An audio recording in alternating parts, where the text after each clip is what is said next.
नरक चतुर्दशी या छोटी दीपावली, इसके बाद हम मनाते हैं दीपावली। गुरुजी, दीपावली रोशनी का त्योहार माना जाता है, तो इसमें रंगों का क्या विशेष महत्व है? देखिए, जो सफेद रंग होता है वो 7 रंगों को सीक्वेंस में एक क्रमबद्ध तरीके से रखा जाता है, तब वो शुभ्र सफेद बनता है। उन्हीं रंगों को गटमट करके मिला दिया जाता है तो वो काला रंग हो जाता है। यानी कि असुर अवस्था में काला रंग और सुर अवस्था में श्वेत रंग, ये प्रतीक है। दिवाली रंगों का भी त्योहार है, क्योंकि रंग बिरंगी रोशनियां हमारे जीवन में अलग अलग रंगों का प्रभाव होता है। जैसे हरा रंग बुध ग्रह से प्रभावित है, लाल रंग सूर्य और मंगल से प्रभावित है, इसी प्रकार सब ग्रहों से प्रभावित हमारी रोशनियां होती हैं। और इसी प्रकार हमारे घर में वास्तु के हिसाब से जो सजावट होती है कि किस कक्ष में, ड्राइंग रूम में क्या कौन सी रोशनी करें, आपने किचन में कौन सी रोशनी करें, पूजा स्थल में कौन सी रोशनी करें, बाहर मुख्य द्वार पे दिशा के हिसाब से कौन सी रोशनी करें, इस सब का ज्ञान यदि हमें होता है तो इस दीपावली को शुभ से शुभतम बना लेते हैं। ये सब जानकारी आप फेसबुक में और यूट्यूब में भारत ज्ञान भूषण डालकर आप देख सकते हैं और विस्तृत जानकारी आप प्राप्त करेंगे पूरी दीपावली की, और वो भी धनतेरस से लेकर भाई दूज तक, जिसमें सारी आपको विस्तृत जानकारी मिलेंगी, और ताकि इस दीपावली को आप शुभतम बना सकें। जी गुरुजी, दीपावली पर पितृ पूजन का क्या विशेष महत्व है? देखिए, जब इससे ठीक 1 महीना पहले दीपावली से जो अमावस्या होती है उसे पितृ अमावस्या कहते हैं। और कभी कभी पितृ विसर्जन में हम बहुत सारी प्रक्रियाओं को नहीं जानते और चूक कर जाते हैं और ठीक से पितृ विसर्जन नहीं हो पाते। हम ऊंचे लोगों तक इतनी ऊर्जा नहीं दे पाते पितरों को कि ऊंचे लोग तक पहुंच सके।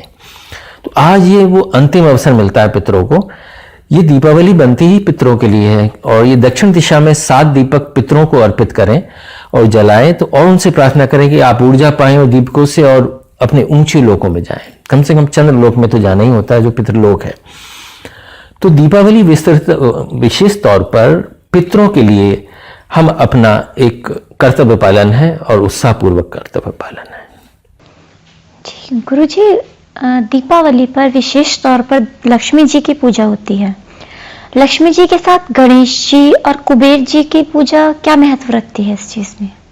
देखिए, गणेश, यदि लक्ष्मी हमारे पास यानी धन संपत्ति आ गई और हमारे पास बुद्धि विवेक और निर्णय की शक्ति नहीं है, तो हमारे पास धन संपत्ति ज्यादा दिन नहीं रह सकती, क्योंकि वो अस्थिर लक्ष्मी कहलाती है बिना गणेश जी के। और कुबेर जी का पूजन ही इसलिए करते हैं क्योंकि वो कोषाध्यक्ष हैं, वो संरक्षित करना जानते हैं धन को, देवताओं के धन को संरक्षित करते हैं, तो हमारे भी धन को कर पाए, इसलिए स्थिर लक्ष्मी के रूप में, शुभ लक्ष्मी के रूप में गणेश और धन कुबेर जी की पूजा साथ में की जाती है। एक साथ साथ ये भी समझ लीजिए, जो कंडील या आकाश दीप जिसे बोलते हैं, ऊपर जो दीपक जलाया जाता है जैसे कंडील बोलते हैं, वो भी पितरों के लिए ही होता है। वो पितरों को मार्गदर्शन दिया जाता है कि हे पितरों, आप इस रोशनी में ऊंची गति को प्राप्त हो, ऊर्ध्व गति को प्राप्त हो। गुरुजी, दीपावली पूजन उद्योगों, दुकानों, घरों, इनके लिए क्या विशेष मुहूर्त होता है? हाँ, इसको मुहूर्त तो समय का प्राण होता है, इसलिए उद्योगों के लिए तो लगभग दोपहर में जो मुहूर्त आता है कुंभ लग्न के आसपास, या जैसा भी जिस वर्ष जो मुहूर्त हो उस तरह से प्रयोग किया जाता है। और संध्या समय से पूर्व जो अपराह्न होता है दोपहर के बाद, वो दुकानों का, यहाँ पर जहाँ पर रिटेल में बेचा जाता है सामान, वहाँ पर दोपहर पश्चात का जो मुहूर्त होता है उसमें पूजन करना चाहिए। और जो गृहस्थियों को प्रदोष काल में अर्थात संध्या गोधूली के समय लगभग शाम 5:30 के बाद पूजन प्रारंभ करना चाहिए। और जो जैसा भी मुहूर्त हो वैसा आप उसी घड़ी में उस वर्ष आप मुहूर्त करें और पूजन करें, तो मुहूर्त का भी लाभ आप ले पाएंगे, क्योंकि उसमें शुभताएं प्रगाढ़ रूप से भरी होती हैं मुहूर्त में समय को लेकर। गृहस्थी लोग लगभग 9 बजे तक जरूर पूजन कर लें, 9:30 तक, लेकिन 12 बजे के बाद साधकों के लिए पूजन का समय आता है, वो निश्चित काल कहलाता है। उसमें ज़्यादातर सिंह लग्न होता है। लेकिन जैसा भी हमें लग्न मिलता है या जैसा ही मुहूर्त मिलता है, हमें शुभ मुहूर्तों में यथानुसार यदि पूजन करते हैं तो माता लक्ष्मी का वरदान सहित पूर्ण वास हमारे स्थिर रूप में जीवन में हो सकता है। गुरुजी, दीपावली पर अधिकतर बच्चे जो होते हैं वो बम पटाखे ये सब जलाने के लिए बहुत उत्साहित रहते हैं। तो जैसा कि अभी मोस्टली सुना जा रहा है कि उससे प्रदूषण होता है, ऐसा होता है, वैसा होता है, तो क्या जलाना उचित है या अनुचित है?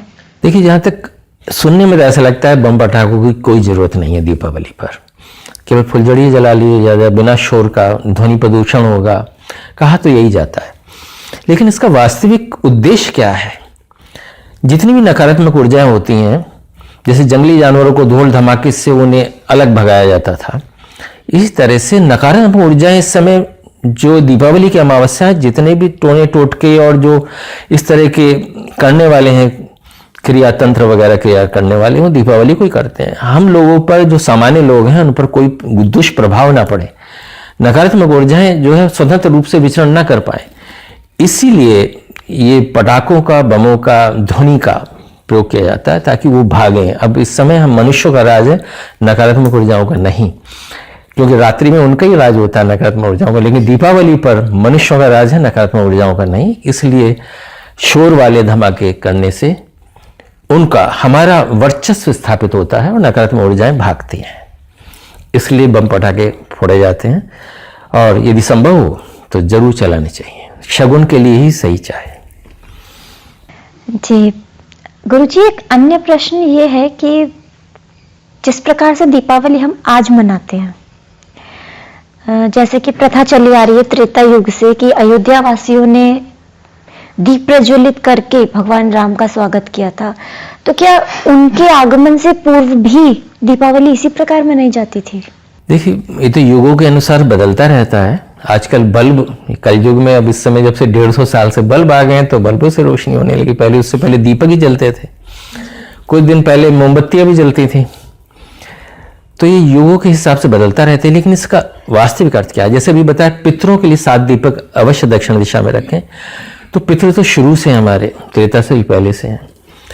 माता लक्ष्मी का जो प्रादुर्भाव हुआ और जितने बड़े बड़े जो घटनाएं हुई हैं, वो सब दीपावली पर हुई हैं। तो जितने भी शुभ प्रभाव हमारे जीवन में होते हैं, वो दीपावली पर होते हैं। और रात्रि को इसलिए मनाते हैं कि रात्रि अंधकार का प्रतीक, नकारात्मक ऊर्जाओं का प्रतीक होता है। हमारा वर्चस्व, मनुष्य का वर्चस्व पूरे वर्ष भर रहे और हम धन लक्ष्मी का आगमन बिना किसी बाधा के हम जीवन में बढ़ा सकें, इसीलिए दीपावली मनाई जाती है। और दीप को और फूलों से सदा से इसको सजावट होती रही है और सदा से श्रृंगार होता रहा है, प्रकृति का भी, देवी का भी और लक्ष्मी का भी। तो इसी प्रकार से मनाते चले आए हो, मनाते रहिए।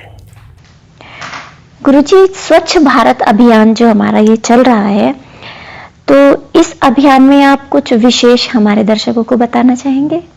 देखिए, स्वच्छ भारत जो अभियान 5 वर्षीय योजना है और 2019 तक, महात्मा गांधी जी के जन्मदिन तक हमारा भारत वाकई तन, मन और सोच से स्वच्छ हो जाना है, इसके लिए पूरे प्रयास कर ही रहे हैं। लेकिन दीपावली हमारी वास्तव में सोच स्वच्छता की ओर बढ़ाती है। ऐसे हमारे पूरा जीवन स्वच्छता की ओर बढ़े। जैसी दिवाली आती है तो 1 महीने पहले से हमारे पे स्वच्छता का भूत सवार हो जाता है कि ये साफ करना है, ये हटाना है, ये कबाड़ हटाना है।